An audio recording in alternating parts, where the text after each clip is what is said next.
اعوذ باللہ من الشیطان الرجیم بسم اللہ الرحمن الرحیم واللاتی اور وہ عورتیں یأتین الفاحشہ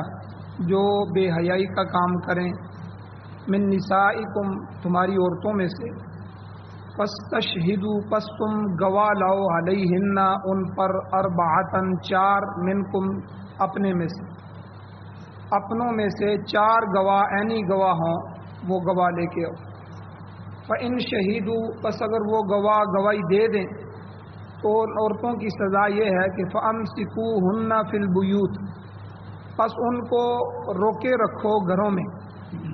کب تک حَتَّى يَتَوَفَّاهُنَّ الْمَوْتِ یہاں تک کہ ان کو موت آ جائے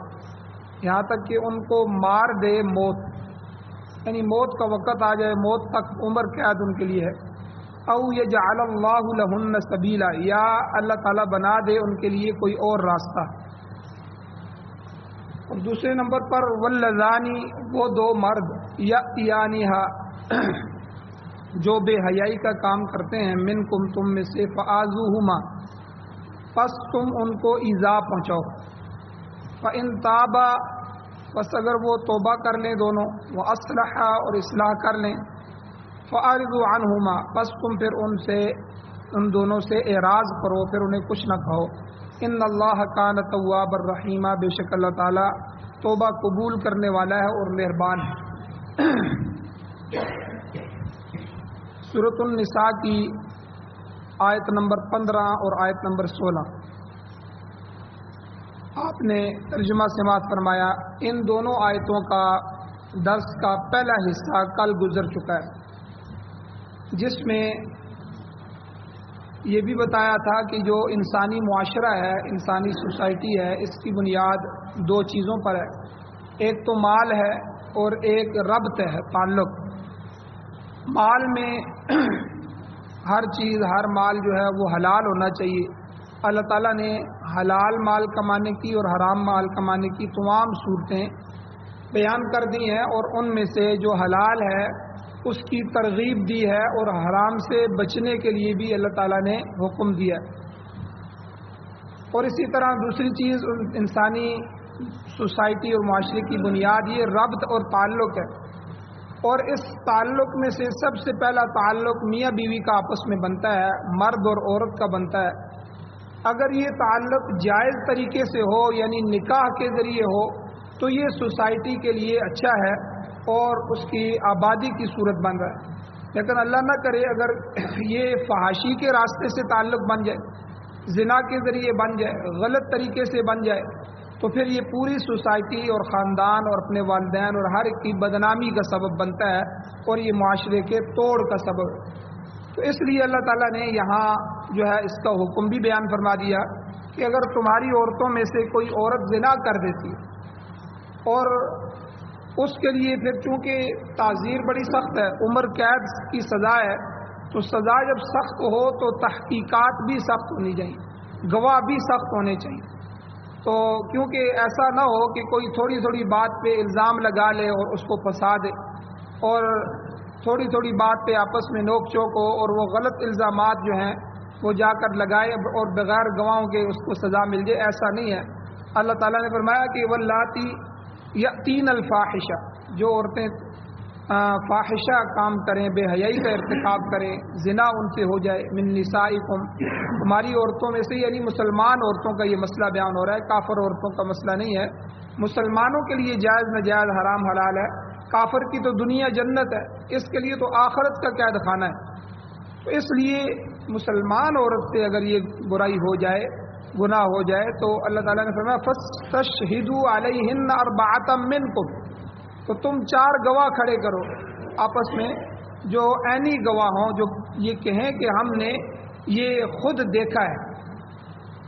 اور فَإِن شَهِدُوا اگر وہ گواہی دے دیں تو فَأَمْسِكُوهُنَّ فِي الْبُيُوتِ ان عورتوں کو گھروں میں روک کے رکھو عمر قید حَتَّى يَتَوَفَّاهُنَّ الْمَوْتِ یہاں تک کہ موت آ کے ان کا کام تمام کر دے ان کو موت دے دے یعنی موت کے وقت تک ان کو گھروں میں رکھو او یجعل اللہ لہن سبیلا یا اللہ تعالیٰ ان کے لیے کوئی اور راستہ بنا دے کوئی اور حکم نازل کر دے اور پھر ہوا بھی ایسے کہ ابتدائے اسلام میں یہی حکم تھا ہمیشہ کے لیے عمر قید تھی عورتوں کے لیے، ان عورتوں کے لیے جو فاحشہ ہوتی یا فحش کام کر لیتی. لیکن بعد میں اللہ تعالیٰ نے سورہ نور کی آیات جب نازل فرمائی تو اس میں پھر اللہ تعالیٰ نے جو ہے سزا مختلف کر دی کہ شادی شدہ کے لیے یہ سزا ہے اور غیر شادی شدہ کے لیے یہ سزا ہے. تو غیر شادی شدہ کے لیے 100 کوڑے ہیں، اور جو شادی شدہ ہیں ان کے لیے جو ہے رجم ہے کہ ان کو رجم کیا جائے گا، سنسار کیا جائے گا. اور البتہ جو غیر شادی شدہ ہیں ان کے لیے 100 کوڑوں کے علاوہ اگر حاکم مجاز جو ہے، وقت کا جو حاکم ہے، وہ مناسب سمجھے تو 1 سال کے لیے شہر بدر بھی کر سکتا ہے کہ اس علاقے میں تم نہ رہو، یہاں سے نکل جاؤ. اور اس میں بھی بڑی حکمتیں ہیں. ایک تو اس کو سبق سکھانا ہے، اور دوسرا اس کے ذریعے معاشرے کو عبرت دلانی ہے کہ جو بھی یہ کام کرے گا اس کے ساتھ بھی اسی طرح ہوگا. اور تیسرا اس کو اس کے محرک سے دور کرنا ہے. جس جگہ عورت رہ رہی ہے اور مرد رہ رہا ہے، جب وہ آپس میں گڑبڑ ہو گئی تو فحش کام ہو گیا تو ان کو جدا کرو، ان کا علاقہ بھی الگ کر دو کہ شیطان دوبارہ ان کو اس میں مبتلا نہ کر. تو اس لیے یہ بڑی اللہ تعالیٰ کی جو سزائیں ہیں، جو حکمتیں ہیں، جو حدود ہیں، ان میں بڑی بڑی حکمتیں ہیں.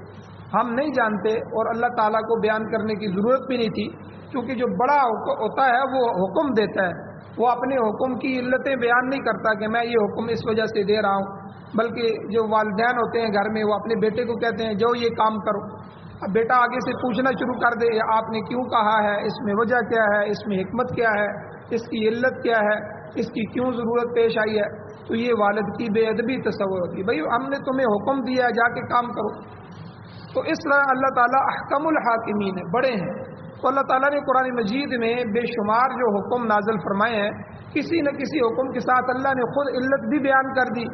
ورنہ اللہ تعالیٰ نے قرآن میں علتیں بیان نہیں کی. جیسے سود کا معاملہ آیا تو اللہ تعالیٰ نے سود سے منع کیا، تو مشرکین کہنے لگے وَأَحَلَّ اللَّهُ الْبَيْعَ وَحَرَّمَ الرِّبَا، وہ کہنے لگے کہ سود اور بیع میں تو کوئی فرق نہیں ہے. بیع میں بھی تو ہم یہی کرتے ہیں، چیز بیچتے ہیں اور اس میں نفع حاصل کرتے ہیں،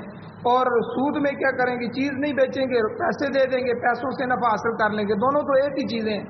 تو اللہ تعالیٰ نے فرمایا نہیں، ان سے کہو قالوا انما البیع مثل الربا، یہ نہیں ہے کہ بیع سود کے برابر نہیں ہے، بلکہ وہ احل اللہ البیع وحرم الربا، اللہ نے بس حلال کر دیا ہے بیع کو، تجارت کو، اور سود کو حرام کر دیا ہے. بس حکم آ گیا ہے، تم حکم مانو، تمہیں علتیں بیان کرنے کی ضرورت نہیں ہے. تو بہرحال یہاں بھی یہ دوسری سزا غیر شادی شدہ کے لیے جو حدیث میں آئی ہے کہ اگر حاکم مجاز مناسب سمجھے تو اس کو 1 سال کے لیے شہر بدر بھی کر سکتا ہے، جلا وطن بھی کر سکتا ہے. یہ امام اعظم ابو حنیفہ رحمہ اللہ کا مسلک ہے. امام شافعی رحمۃ اللہ علیہ وہ شہر بدری کی جو سزا ہے، شہر سے نکالنے کی سزا، اس کو 100 کوڑوں کے ساتھ لازم قرار دیتے ہیں. ان کے ہاں یہ واجب ہے، لیکن ہمارے ہاں مستحب ہے، یعنی اگر حاکم وقت چاہے تو یہ سزا ساتھ دے سکتا ہے. یہاں ایک چیز اور بھی سمجھیں کہ زنا کے متعلق اگر عینی 4 گواہ، آنکھوں سے دیکھنے والے 4 گواہ نہ مل سکیں تو دوسرا سزا کی صورت یہ ہوتی ہے کہ ملزم اقرار کر لیں. جس کے بارے میں کہا جا رہا ہے الزام ہے اس پہ، وہ اقرار کرے تو وہ اجرام بن جائے گا، الزام جرم میں بدل جائے گا، وہ ثابت ہو جائے گا. اس کی میں 2 مثالیں آپ کے سامنے پیش کرتا ہوں. حضور علیہ الصلوۃ والسلام کا جو زمانہ تھا یہ بڑا مبارک زمانہ، بہت ہی قیمتی زمانہ تھا. حضور کی جو تربیت تھی صحابہ اکرام کی، وہ بڑی کامل تربیت تھی. لیکن اس کے باوجود 1-2 واقعات ایسے ہو گئے جن سے کسی صحابی سے، کسی صحابیہ سے زنا ہو گیا. اور اس میں یہ کیوں ہوا، اس کی وجہ بھی میں آگے بیان کرتا ہوں. ایک مثال ماعز بن مالک اسلمی رضی اللہ تعالیٰ عنہ ان کی ملتی ہے کہ ان سے جب یہ جرم ہو گیا تو یہ حضور علیہ السلام کی خدمت میں حاضر ہوئے اور آ کے اقرار کیا. حضور بیٹھے ہوئے تھے، آ کے سامنے آئے اور حضور مجھ سے غلطی ہو گئی، مجھ سے بہت بڑا گناہ ہو گیا، کہ کیا ہوا ہے؟ حضور مجھ سے یہ فوش کام ہوا ہے، زنا ہو گیا۔ اب حضور علیہ الصلوۃ والسلام نے رخ پھیر دیا، پھر وہ دوسری طرف آ گئے، پھر یہی بات کہی، پھر تیسری طرف آئے، پھر اقرار کیا۔ تو حضور چونکہ قاضی بھی تھے، تو قاضی کے پاس پیش ہونے سے پہلے اگر آدمی کا یہ جرم کسی کو نہیں پتا تو وہ اللہ کے سامنے معافی مانگے، لیکن جب یہ مسئلہ قاضی کی عدالت میں پیش ہو جائے تو پھر حدود نافذ ہو کر رہیں گی، پھر اس پر جرا بس و مباحثہ فیصلہ اور یہ ساری چیزیں ہوں گی۔ تو اب حضور علیہ الصلوۃ والسلام کے سامنے جب آئے تو اسی طرح 3 دفعہ یا 4 دفعہ جو انہوں نے اقرار کیا تو حضور نے کچھ تفصیل پوچھی، پوچھنے کے بعد حضور نے حکم جاری کر دیا کہ ان کو سزا دی جائے، تو ان کو بھی پھر رجم کیا گیا۔ اور ایک قبیلہ غامدیہ ایک قبیلہ تھا، اس کی ایک عورت تھی، اس سے زنا ہو گیا۔ اب دیکھیں ان لوگوں کو، صحابہ کرام کو کتنی آخرت کی فکر تھی، یہ آخرت کی فکر ہی جو تھی آ کے اقرار کر رہے ہیں۔ اب وہ عورت آ گئی حضور کے پاس، حضور مجھ سے یہ گناہ ہو گیا۔ تو حضور علیہ الصلوۃ والسلام نے اسی طرح رخ پھیرا، 3-4 طرف رخ پھیرا، اس نے پھر کہا۔ تو حضور علیہ الصلوۃ والسلام نے فرمایا کہ اچھا، جو تمہارے پیٹ میں حمل ہے تو جب بچہ پیدا ہو جائے پھر آنا۔ اب وہ عورت چلی گئی اسی فکر میں، اسی خوف میں کہ کہیں میری موت نہ آ جائے اور میں اللہ کو کیا جواب دوں گی۔ 1 سال 9 مہینے وہ گزر گئے اور بچہ پیدا ہو گیا۔ اب پھر اٹھا کے لے آئی، فکر دیکھیں ان کی۔ اب حضور علیہ الصلوۃ والسلام نے جب دیکھا کہ وہی عورت ہے، اور حضور نے دوبارہ فرمایا کہ بھئی یہ تو چھوٹا بچہ ہے، بچہ ماں کے بغیر تو نہیں رہ سکتا، جب یہ کھانے پینے کے قابل ہو جائے، تھوڑا سا کھانا پینا لگ جائے تو پھر آنا۔ اس طرح وہ پھر چلی گئی، تقریباً 2-2.5 سال اس نے دودھ پلایا، اور اس کے بعد بچہ تقریباً خود چلنا پھرنا بھی لگ جاتا ہے، اور روٹی کا ٹکڑا وغیرہ کوئی خود کھانا بھی شروع کر دیتا ہے۔ تو اسی حالت میں عورت پھر بچے کو لے کے آئی کہ حضور دیکھیں یہ اب کھا پی سکتا ہے۔ اب حضور علیہ الصلوۃ والسلام نے جو ہے بچہ جو ہے ان کے ولیوں کے حوالے کیا، اور اس عورت کے لیے سزا رکھی۔ اور جب اس عورت کو سزا دی جا رہی تھی کہ نچلا حصہ بعض دفعہ بٹھا کے، بعض دفعہ جو ہے وہ کچھ حصہ دبا کے اوپر سے رجم کیا جاتا ہے، چاروں طرف کھڑے ہو کے اس کو سزا دی جاتی ہے، پتھر مارے جاتے ہیں۔ اس کو سنسار بھی کہتے ہیں ہماری اردو میں، اور عربی میں اس کو رجم کہتے ہیں۔ تو اسی دوران جب ایک پتھر عورت کو لگا، اور صحابی کے واقعے میں بھی اسی طرح ہوا، تو اس میں سے خون کا فوارہ نکلا اور کسی صحابی کے کپڑوں میں لگ گیا یا اس طرح پھیل گیا، تو ان کے منہ سے کچھ ایسا جملہ، سخت جملہ نکلا، جس طرح ہمارے ہاں کسی غلط کار مرد یا عورت کے لیے جملہ نکل جاتا ہے۔ تو حضور علیہ الصلوۃ والسلام غصے میں آ گئے، حضور نے منع فرمایا اور فرمایا، ایک جملہ ارشاد فرمایا، ان لوگوں نے اتنی جو ہے سخت اور بہترین توبہ کی ہے کہ اگر ان کی توبہ سارے مدینے والوں میں تقسیم کی جاتی تو اللہ تعالیٰ سب کی مغفرت فرما دے۔ تو یعنی ایسی توبہ کوئی کرتا ہے کہ بندے کو نظر آ رہا ہو مجھے مار دیا جائے گا، سنسار کیا جائے گا، پھر بھی وہ آ رہی ہے، پھر حضور اس کو بھیج رہے ہیں کہ جو بچہ پیدا ہو جائے، پھر پیدا ہوتے ہی پھر آ گئی ہے، پھر کہا کہ جو یہ کھانے پینے کے، پھر جب کھانے پینے کے قابل ہوا تو پھر آ رہی ہے۔ یہ فکر آخرت تھی صحابہ میں۔ تو بہرحال یہاں ان دونوں واقعات میں خود اقرار تھے ان کے، تو اقرار کی وجہ سے بھی فیصلہ نافذ ہو جاتا ہے۔ اگر 4 عینی گواہوں کا معاملہ نہیں ہوتا، وہ ملزم جو ہے وہ اقرار کر لیتے ہیں تو وہ مجرم بن جائیں گے، ان پر شرعی حدود نافذ ہو جائیں گے۔ اب یہاں ایک بات اور سمجھنے کی ہے کہ صحابہ اکرام سے یہ گناہ کیوں ہوئے۔ یہ 2-3 واقعات ہو گئے، چوری کے بھی 2-3 واقعات ہو گئے، تو یاد رکھیں کہ حضور علیہ الصلوۃ والسلام کو اللہ تعالیٰ نے اپنی شریعت کے نفاذ کے لیے دنیا میں بھیجا، اور ہمیں حکم دیا کہ میرے پیغمبر کو دیکھ کے زندگی گزارو۔ اب ظاہر بات ہے یہ بھی حکم قرآن و سنت کے تھے کہ چوری کرنے والے کا ہاتھ کاٹا جائے، زانی کو سنسار کیا جائے۔ اب یہ کام حضور سے تو نہیں کروائے جا سکتے تھے، نعوذ باللہ نعوذ باللہ، تو پھر بعد میں وہ ثابت ہوں اور پھر بعد میں سزائیں ہوں تاکہ ہمیں پتہ چلے، تو اس کے لیے صحابہ کی قربانیاں لی گئیں۔ یہ بات یاد رکھیں، صحابہ ایسے نہیں تھے، نہ ان کے دل میں، بلکہ یہ واقعات بتا رہے ہیں کہ ان کے دل میں تو خوف خدا بھرا ہوا ہے، وہ تو آخرت کے فکر میں بے چین ہوئے جا رہے تھے۔ لیکن یہ اکا دکا واقعات ان سے قربانی لی گئی کہ صحابہ سے کروائے گئے اللہ کی طرف سے، اللہ کا منشا اور مشیت اس میں تھی کہ وہ واقعات ہو گئے اور پھر اس کے بعد ان سزاؤں کو نافذ کیا گیا تاکہ قیامت تک کے لیے کوئی یہ بندہ اعتراض نہ کر سکے، کوئی کافر اعتراض نہ کر سکے کہ یہ تو شریعت مکمل ہی نہیں ہے۔ حضور کو کہا گیا، ہمیں کہا گیا کہ ان کے پیچھے چلو، ان کے عمل کو دیکھو، اور یہ چیزیں تو یہاں ہوئی نہیں ہے، یہ سزائیں تو واقع ہوئی نہیں ہے، تو ہم کہاں دیکھیں، اس میں تو عمل رسول موجود ہی نہیں ہے۔ تو شریعت کے ناقص پن کو بچانے کے لیے، اور آخر میں اللہ نے کیا فرمایا، الیوم اکملت لکم دینکم واتممت علیکم نعمتی، آخری آیات قرآن مجید کی، آج میں نے تمہارے اوپر اپنے دین کو مکمل کر دیا، اپنے نعمت کا اتمام کر دیا، مکمل ہو گئی نعمتیں میرا دین مکمل ہو گیا۔ اور اگر یہ جو دو سزائیں ہیں، چوری کی سزائیں، زنا کی، یہ نہ ہوتی یا نہ دی جاتی، کیونکہ وہ پاک معاشرہ تھا، حضور علیہ السلام کے تربیت یافتہ لوگ تھے، اگر ان کے سامنے بھی اگر ایسے واقعات دو دو تین تین نہ ہوتے تو پھر یہ دین تو مکمل نہ ہوتا۔ تو اس لیے یاد رکھیں کہ ایسے موقع پہ صحابہ بالکل ایسے نہیں تھے۔ اللہ تعالیٰ نے قرآن مجید میں ان کے ایمان کو بھی بتایا ہے، ان کے تقوی کو بیان کیا ہے، اور حضور علیہ الصلوۃ والسلام کی جو ہے تربیت کے حوالے سے بھی بات کی ہے، اور آخر میں اللہ نے فرمایا رضی اللہ عنہم ورضوا عنہ، اللہ تعالیٰ ان سے راضی ہو گیا اور وہ اللہ سے راضی ہو۔ دنیا سے جب صحابہ گئے تو اللہ سے راضی اور اللہ ان سے راضی، تو یہ سرٹیفکیٹ اللہ تعالیٰ نے صحابہ کو عطا فرمایا۔ تو یہ صرف اکا دکا واقعات ہوئے، اور وہ بھی اس لیے ہوئے تاکہ یہ دین کی تکمیل ہو جائے اور معاشرے میں ایسی سزاؤں کو حضور لاگو کر دیں، اور تاکہ قیامت تک کے لیے کوئی یہ اعتراض نہ کر سکے کہ اللہ تو کہہ رہے ہیں ہم نے دین مکمل کر دیا، لیکن اس باب میں تو کوئی ہمیں نظر نہیں آ رہا، کوئی چیز لاگو نہیں ہوئی۔ تو یہ صحابہ کی قربانیاں تھیں۔ تو بہرحال یہ دو وقت جو ہے واقعات حضور کے زمانے میں آئے، ایک دو واقعات چوری کے بھی آتے ہیں، تو حضور علیہ السلام نے ان میں اللہ کی حدوں کو نافذ کیا، اور پھر حضور کا نمونہ لقد کان لکم فی رسول اللہ اسوۃ حسنہ، اللہ نے فرمایا کہ میرے محبوب کی زندگی میں تمہارے لیے اسوہ حسنہ ہے،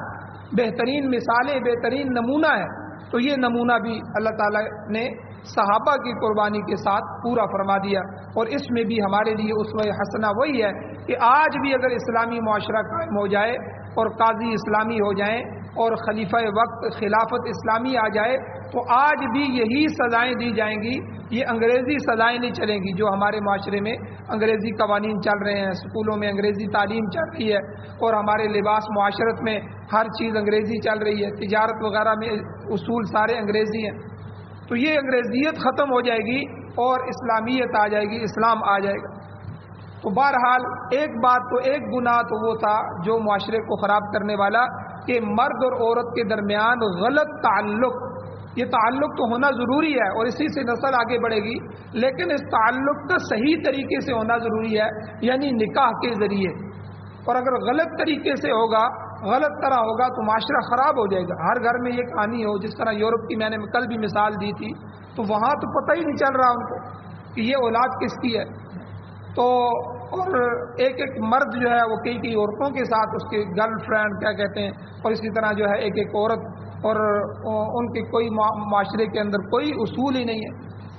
تو اس لیے اگر اس چیز پر اسلام روک نہ ڈالتا، کیونکہ اسلام جس معاشرے میں آیا تھا زمانہ جاہلیت میں، عرب کے مشرکین کا جو زمانہ تھا، اس میں تو یہ چیزیں عام تھی، شراب تو پانی کی طرح پیا جاتا تھا، ہر گھر کی کہانی تھی،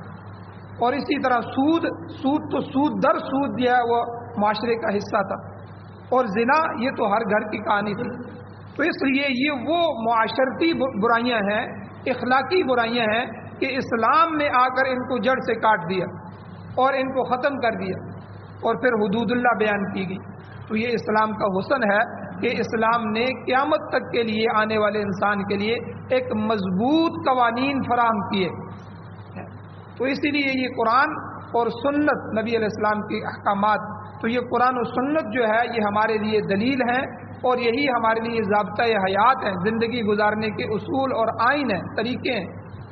اللہ تعالیٰ نے قرآن مجید کو بطور قانون نافذ فرمایا۔ تو ایک سزا تو یہ ہو گئی کہ جو زنا کے متعلق ہے، اس کی تفصیل بیان ہو گئی۔ خلاصہ یہ ہے کہ شروع اسلام میں، اسلام کے ابتدائی زمانے میں اگر کسی عورت سے زنا ہو جاتا تو اس کی سزا عمر قید ہوتی تھی کہ اس کو بند کر دیا جائے۔ بعد میں جب اللہ تعالیٰ نے اس قانون کو مکمل کیا تو اس میں سزا کی تبدیلی کے ساتھ جو ہمیشہ کا قانون بنا وہ یہی تھا کہ شادی شدہ اور غیر شادی شدہ دونوں سے گناہ ہو سکتا ہے، زنا ہو سکتا ہے، تو دونوں کی سزاؤں کو اللہ نے مختلف کر دیا کہ شادی شدہ اگر یہ کرے گا تو اس کو رجم کیا جائے گا کہ بھائی تمہارے تو پہلے سے شادی ہے، بیوی موجود ہے، تو تم نے یہ کام کیا ہے، تو اس لیے اس معاشرے کے اندر اس کام کو روکنے کے لیے شادی شدہ آدمی کو سنسار کیا جائے گا، اور غیر شادی شدہ جو ہے جس کی شادی نہیں ہے اس کو کوڑے لگائے جائیں گے، 100 کوڑے، اور ان کے ساتھ 1 سال جلا وطنی کی سزا بھی جو ہے حاکم وقت اگر مناسب سمجھے تو دے دے، نہ مناسب سمجھے تو جو ہے وہ روک دے۔ تو یہ سزا جو ہے زنا کی ذہن میں رکھنی چاہیے۔ قرآن مجید میں حدود اللہ یہی ہے۔ اور آگے جو ہے ایک اگلا گناہ جو آ رہا ہے، بڑا سخت گناہ، ہم جنسی، مردوں کے ساتھ بدفعلی، لواطت، بڑا سنگین گناہ ہے۔ اس کا حکم کیا ہے، اس کی سزا کیا ہے، انشاءاللہ کل کے درس میں بیان کی جائے گی، اور اس کی ابتدا کہاں سے ہوئی تھی، اور یہ کتنا فعل شنی ہے، اور شریعت کی نظر میں اس کی برائی کتنی ہے اور سزا کیا ہے، یہ انشاءاللہ کل کے درس میں بیان کی جائے گی۔ اللہ تعالیٰ سے دعا ہے اللہ ہمیں عمل کی توفیق عطا فرمائے۔ آمین۔ الحمدللہ رب العالمین والعاقبۃ للمتقین والصلاۃ والسلام علی رسولہ النبی الامی الکریم۔ یا اللہ ہماری کمیوں کوتاہیوں کو معاف فرمائیے، درگزر فرمائیے، صغیرہ کبیرہ گناہوں کو معاف فرمائیے۔ یا اللہ قرآن و سنت کو پڑھنے، پڑھانے، سننے، سنانے، عمل کرنے اور اس کی اشاعت کرنے کی توفیق عطا فرمائیے۔ قرآن و سنت کو بطور آئین، بطور دستور، بطور ضابطۂ حیات یا اللہ ہمیں پاکستان سمیت پوری دنیا میں نصیب فرمائیے۔ امارت اسلامیہ، شریعہ اور خلافت راشدہ کا قیام نصیب فرمائیے۔ یا اللہ جو بیمار ہیں ان کو شفا عطا فرمائیے، جو پریشان حال ہیں، مشکلات کے اندر ہیں، قرضوں میں دبے ہوئے ہیں، یا اللہ ان کے لیے آسانیاں پیدا فرمائیے۔ یا اللہ ان کی معاملات کو حل فرمائیے۔ یا اللہ جو حضرات ایمان کی حالت سے اس دنیا سے جا چکے ہیں، یا اللہ ان سب کی بخشش فرمائیے، بلند درجات عطا فرمائیے۔ یا اللہ جب تک زندگی ہو عزت والی، وقار والی، سعادت والی زندگی عطا فرمائیے، اور جب بھی موت آئے تو یا اللہ شہادت والی موت نصیب فرمائیے۔ ہم سب کا خاتمہ ایمان پر فرمائیے۔ صلی اللہ تعالی علی خیر خلقہ محمد و آلہ و صحبہ اجمعین برحمتک یا